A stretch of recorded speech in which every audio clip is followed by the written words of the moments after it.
Alors, on va corriger des exercices sur les distributions. Si on aura le temps, je ferai également de l'intégration dans le plan complexe et des séries de Fourier. Alors, premier exercice sur les distributions, montrer donc au sens des distributions que l'on a les dérivées suivantes. Alors, la dérivée totale de la fonction de Heaviside est égale au Dirac. Alors, je vous ai représenté la fonction de Heaviside, d'accord? Donc, c'est une fonction, c'est un échelon.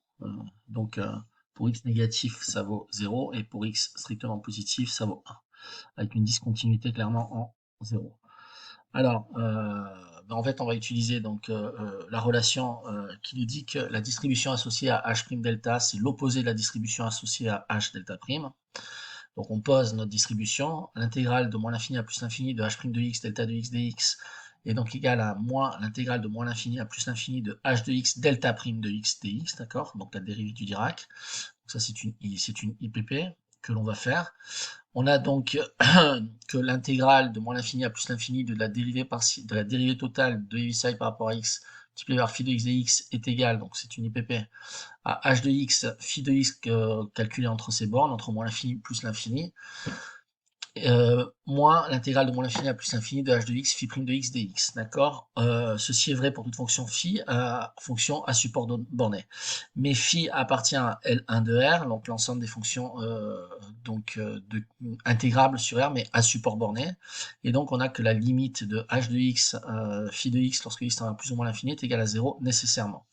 D'où l'intégrale de moins l'infini à plus l'infini de la dérivée de la fonction de Heaviside dx multipliée par phi de x dx est égal à l'opposé de l'intégrale de moins l'infini à plus l'infini de h de x phi prime de x dx, qui est égal à moins l'intégrale de 0 à plus l'infini de phi prime de x dx. Et ceci est donc égal à moins phi de l'infini qui vaut 0, puisque phi est borné en ces bornes, plus phi de 0, car phi est à support borné. Or, l'intégrale de moins l'infini à plus l'infini du produit entre la fonction de Dirac et phi de x, phi étant une fonction de texte, qui nous sert donc à écrire notre distribution de x, est égale à phi de 0. Donc, au sens des distributions, on a bien que la dérivée de la fonction de Heaviside par rapport à x est égale au Dirac. Alors, deuxième exercice, on nous demande ici de montrer au sens des distributions que l'on a la dérivée suivante. Autrement dit, la dérivée seconde de la valeur absolue de x par rapport à x2 est égale à 2 fois le Dirac. Okay, donc, on considère phi appartenant à l'ensemble des fonctions de Schwartz, donc de fonctions test, donc au sens des distributions, et donc on pose donc notre distribution. On a donc l'intégrale de moins l'infini à plus l'infini de la dérivée seconde de valeur absolue de x sur dx de phi de x est égale, donc je fais une IPP, intégration par partie, est égale à dérivée de valeur absolue de x sur dx multiplié par phi de x calculé entre ces bornes, entre moins l'infini plus l'infini, mais ceci est égal à 0, car la limite de phi de x lorsque x tend vers plus ou moins l'infini est égale à 0, phi est à support borné, donc moins l'intégrale de moins l'infini à plus l'infini de la dérivée de la valeur absolue de x dx multiplié par phi prime de x dx, ok? Ceci est donc égal à moins l'intégrale de moins l'infini à 0 de d, la dérivée par rapport à x de moins x, car on est pour x négative, alors absolue de x ça vaut moins x, d'accord? Multiplié par phi prime de x, donc la dérivée première de phi par rapport à x, différentielle de x, moins, donc j'ai en fait j'ai scindé cette intégrale de moins l'infini à plus l'infini en intégrale de moins l'infini à 0 plus l'intégrale de 0 à plus l'infini pour pouvoir scinder la valeur absolue. Donc moins l'intégrale de 0 à plus l'infini de la dérivée de x, cette fois-ci, puisque valeur absolue de x pour x strictement positif, ça vaut x, dx multiplié par phi prime de x dx. Autrement dit, c'est égal à moins l'intégrale de moins l'infini à 0 de moins phi prime de x dx, moins l'intégrale de 0 à plus l'infini de 1 fois phi prime de x de x, dont 1, la constante 1, parce que la dérivée de x par rapport à x sur R+, c'est 1, d'accord?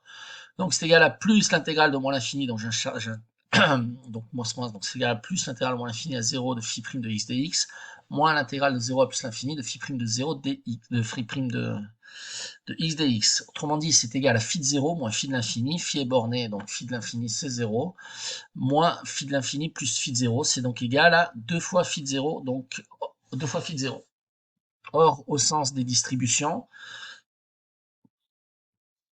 l'intégrale de moins l'infini à plus l'infini de 2 fois le Dirac fois phi de x est égal à 2 fois phi de 0, quel que soit phi appartenant à elle, donc la classe des fonctions de Laurent Schwartz. On en déduit donc que, au sens des distributions, la dérivée seconde de la valeur absolue de x sur dx2 est égale à 2 fois le Dirac. C'est ce que nous voulions démontrer. Alors, troisième calcul sur les distributions. On nous demande de montrer au sens des distributions. Alors, attendez, c'est bien ça. Oui, effectivement. On nous demande de montrer au sens des distributions que la dérivée seconde de valeur absolue de x fois x sur dx2, donc une dérivée seconde, d'accord, est égale à 2 fois le signe de x, d'accord, ou effectivement h fonction de ça, delta description directe, donc signe de x c'est x sur valeur absolue de x pour x négatif, pour x non nul, et que signe de 0 est égal à 0, d'accord. Alors, ben, on a juste à poser en fait notre intégrale. On a donc que l'intégrale de moins l'infini à plus l'infini, la dérivée seconde de x2 de valeur absolue de x par x, phi de x est égale, donc je scinde l'intégrale en deux intégrales. J'utilise la linéarité de l'intégrale, donc l'intégrale de moins l'infini à plus l'infini, c'est l'intégrale de moins l'infini à 0 plus l'intégrale de 0 à plus l'infini, de manière à nous débarrasser de la valeur absolue. Donc c'est égal à l'intégrale de moins l'infini à 0 de la dérivée seconde dx2 de moins x carré phi de x dx, plus l'intégrale de 0 à plus l'infini, dérivée seconde de x2 sur dx2, phi de x dx, d'accord. Mais là, je vous ai vraiment posé le calcul, j'ai plus que détaillé, d'ailleurs. Mais la dérivée seconde sur dx2 de moins x carré est égale à moins la dérivée par rapport à x de la dérivée par rapport à x de x carré. Ok, donc la dérivée par rapport à x carré c'est 2x, on sait moins la différentielle par rapport à x de 2x, c'est donc moins 2. Ok, et la dérivée seconde sur dx2 de x carré, bon je vous épargne tout ce calcul, je saute deux lignes, je saute deux étapes, c'est égal à 2. Hein, donc d'où on en déduit donc que l'intégrale de moins l'infini à plus l'infini de la dérivée seconde de valeur absolue x fois x sur dx2 phi de x dx est égale, donc là encore une fois j'utilise la linéarité de l'intégrale, je scinde l'intégrale en deux intégrales. C'est donc égal à moins l'intégrale de moins l'infini à 0 de moins phi de 0 dx, d'accord, plus l'intégrale de 0 à plus l'infini de 2 phi de x dx, pardon, c'est pas phi de 0, c'est phi de x, d'accord. Donc j'appelle cette intégrale grand I, l'intégrale grand J, on va donc les calculer. Alors pour l'intégrale grand I, on va poser en fait x qui va devenir moins x, autrement dit u est égal à moins x, la différentielle de u c'est moins dx, et donc notre intégrale quand i devient l'intégrale de plus l'infini à 0 de moins 2 fois phi de moins u multiplié par moins du. Donc vous faites la différentielle, et donc c'est égal à 2 fois l'intégrale de plus l'infini à 0 de phi de moins u du, ok. Et le signe de x étant égal à x sur valeur absolue de x si x non nul et signe de 0 est égal à 0, donc de là découle que la dérivée seconde de valeur absolue de x fois x sur dx2 est égale à 2 fois le signe de x, au sens stricto sensu des distributions, d'accord. Et c'était ce que nous voulions démontrer. Alors, il y a effectivement donc on a donc démontré ces trois égalités au sens des distributions. Voilà, donc maintenant on va encore calculer les distributions. Donc, petit 2, donc si delta n désigne la dérivée énième du Dirac, montrez les résultats suivants. Alors, on va commencer par montrer le premier résultat, autrement dit que x puissance n delta dérivée énième de x est égal à moins 1 puissance n factoriel delta de x, donc dérivée directe de x, pour n entier positif. D'accord? Alors on y va. Alors, en fait, il faut pouvoir faire on va faire tout simplement une récurrence, d'accord, sur n. Donc, à l'ordre 0, eh bien, il faut simplement vérifier que x à la puissance 0, delta de 0 de x c'est égal à moins 1 puissance 0, 0 factoriel fois le Dirac en x. Par convention, on sait que 0 factoriel, c'est 1, et que x puissance 0, c'est 1. C'est pas par convention, mais c'est qui par convention. Donc soit, donc point d'interrogation, c'est ce que effectivement, est-ce que l'on a cette égalité? Donc on va le vérifier. Delta à la puissance, donc delta 0 de x, c'est delta de x, c'est égal donc au Dirac en x. Donc cette égalité est vraie pour n égale 0. Maintenant, on va donc faire un raisonnement par récurrence. Donc deuxième partie du raisonnement par récurrence, on suppose la propriété vraie à l'ordre n. Alors, la question que l'on se pose, c'est cette propriété est-elle vraie à l'ordre n plus 1, d'accord? Donc on va supposer pour un certain entier naturel n que x puissance n delta puissance n donc de x est égal à moins 1 puissance n factoriel fois le Dirac en x. Et on va montrer que x puissance n plus 1, le Dirac, la puissance n plus 1 en x est égal à moins 1 puissance n plus 1 plus 1 factoriel delta en x. D'accord, génial. Donc en fait là j'ai mis quelque chose à l'envers. Attendez, on va y arriver. Donc on va y arriver. On va y arriver. On va y arriver, on va y arriver. Alors, je l'ai pas pris. Bon, j'ai switché l'intercalaire. Non, voilà. Donc, on y est, on y est. Génial, on n'y est pas.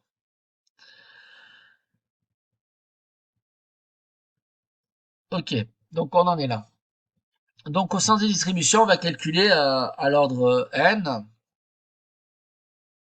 Donc A, on va poser A qui est égal à moins l'intégrale de moins l'infini à plus l'infini x puissance n plus 1 delta n plus 1 de x phi de x dx. C'est égal à moins l'intégrale de moins l'infini à plus l'infini de la dérivée delta n plus 1 de x fois x puissance n plus 1 phi de x dx. On, on fait une intégration par partie avec u' de x qui est égal à delta puissance n plus 1 de x. Donc, si on intègre cette fonction, ben, on a le Dirac nème de x. Si on pose v de x égale x puissance n plus 1 phi de x et qu'on dérive cette fonction, on a v' qui est égal à n plus 1 x puissance n phi de x plus x puissance n plus 1 phi prime de x. Et donc, notre intégrale a devient delta dérivée nème de x puissance n plus 1 phi de x calculé entre ces bornes, entre moins l'infini plus l'infini, moins l'intégrale de moins l'infini à plus l'infini, delta dérivée nème de x fois n plus 1 x puissance n phi de x plus x puissance n plus 1 prime de x dx. Donc ce terme-là est nul car la limite de phi de x est égale à 0 lorsque x tend vers plus ou moins l'infini. On a une fonction à support borné. Donc grand A est égal à moins l'intégrale de moins l'infini à plus l'infini, la dérivée nème du Dirac en x multiplié par n plus 1 x puissance n, phi de x dx moins. Donc on distribue en fait le Dirac, la dérivée nème du Dirac ici, et on utilise la linéarité de l'intégrale, donc relation de Chasles de l'intégrale. Bon, voilà, vous obtenez ceci. Finalement, grand A, on sort ce qu'il y a à sortir, ce qui est indépendant de la variable d'intégration. On a grand A qui est égal à moins n plus 1 intégrale de moins l'infini plus l'infini delta nème de x puissance n phi de x dx, moins l'intégrale de moins l'infini à plus l'infini x puissance n plus 1 delta dérivée nème de x phi prime de x dx. Donc ceci, par hypothèse de récurrence, en fait, c'est moins 1 puissance n factoriel delta de x. D'accord. Donc on a une partie A plus une partie B. Autrement dit, donc on va avoir grand A qui est égal à moins n plus 1 moins 1 puissance n factoriel delta direct de x moins grand B. C'est moins 1 puissance n plus 1 factoriel de direct en x moins grand B. Et pour grand B, en fait, on calcule donc l'intégrale de moins l'infini à plus l'infini de x puissance n plus 1 delta direct nème en x phi prime de x dx. C'est l'intégrale de moins l'infini à plus l'infini de x puissance n direct dérivé nème du Dirac en x fois x phi prime de x dx. C'est donc égal, par hypothèse de récurrence, à l'intégrale de moins l'infini à plus l'infini de moins 1 puissance n factoriel Dirac en x multiplié par x phi prime de x dx. C'est donc égal, donc on sort ce qui ne dépend pas des variables d'intégration. C'est donc égal à l'intégrale, non, c'est égal à moins 1 puissance n factoriel fois l'intégrale de moins l'infini à plus l'infini du Dirac en x multiplié par x phi prime de x dx. Donc moins 1 puissance n factoriel fois x phi prime de x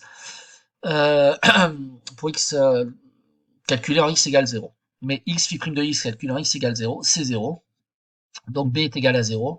Et ainsi, on a démontré que x puissance n plus 1, la dérivée n plus unième du Dirac en x, est égale à moins 1 puissance n plus 1, n plus 1 factoriel, le Dirac en x. Au sens des distributions, donc on a bien Pn plus 1 qui est vrai. Ainsi, P0 est vrai, la propriété à l'ordre n implique nécessairement la propriété à l'ordre n plus 1, ce quel que soit n. D'accord, donc Pn est vrai quel que soit n par récurrence. Effectivement, on a P0 et Pn implique Pn plus 1. Ceci implique que Pn, quel que soit n, c'est Qn. Donc on va faire donc maintenant le deuxième exercice. On va démontrer que x carré, la dérivée seconde du Dirac, est égale à 2 fois le Dirac au sens des distributions. Si j'arrive à retrouver où je l'ai fait. Euh...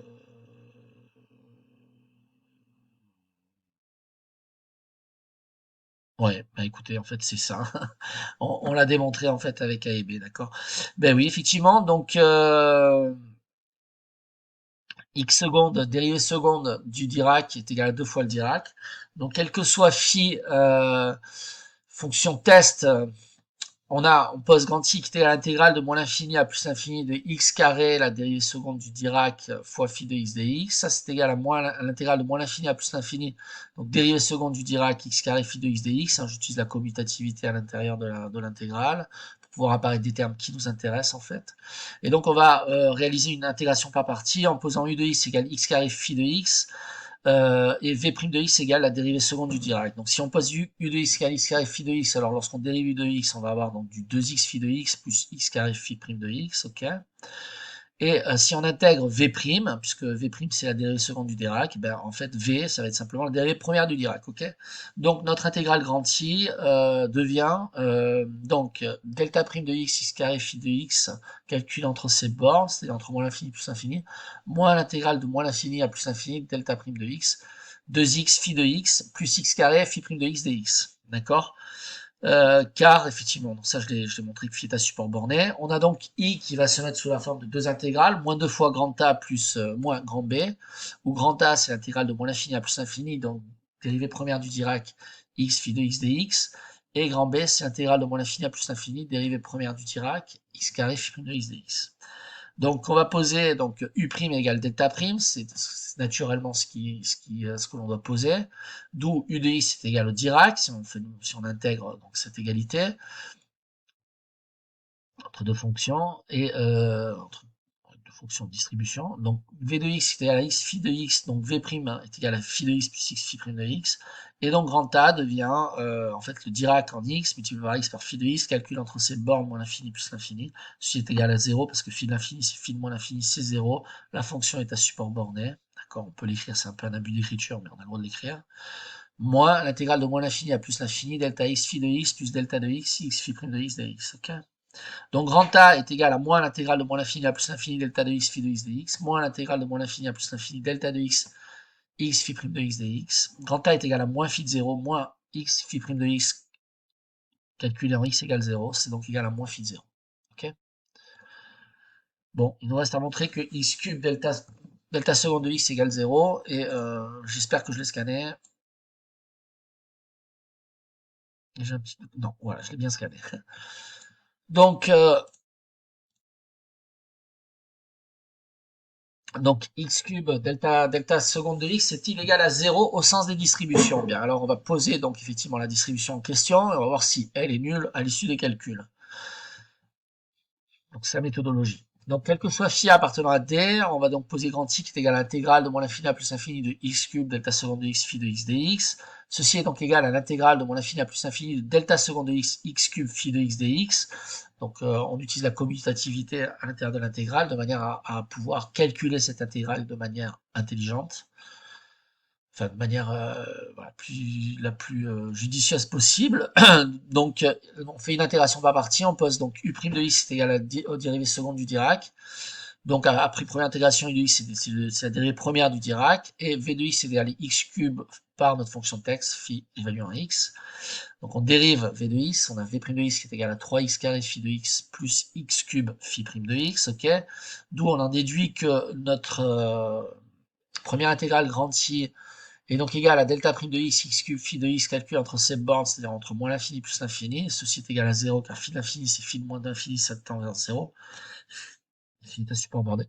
Moins l'intégrale de moins l'infini à plus l'infini, delta prime de x, multiplié par 3x carré phi de x, donc ça c'est A, moins l'intégrale de moins l'infini à plus l'infini, delta prime de x, x cube phi prime de x, B. Donc pour A, on va donc avoir que l'intégrale de moins l'infini à plus l'infini de delta prime de x, 3x carré phi de x dx est égal à 3 fois l'intégrale de moins l'infini à plus l'infini delta prime de x, x carré phi de x dx, d'accord. Donc on pose u' qui est égal à la dérivée première du Dirac, on en déduit que u c'est le Dirac, on pose v qui est égal à x carré phi de x, on en déduit que v' c'est 2x phi de x plus x carré phi prime de x, et on effectue notre intégration par partie. Donc on a donc que grand A est égal à 3 fois tout ce terme, donc ce terme, donc le premier terme de l'IPP, c'est donc delta de x, x carré phi de x calculé entre cette borne moins l'infini plus l'infini, donc c'est égal à 0 pour des fonctions pour considération évidente. X est à l'intérieur de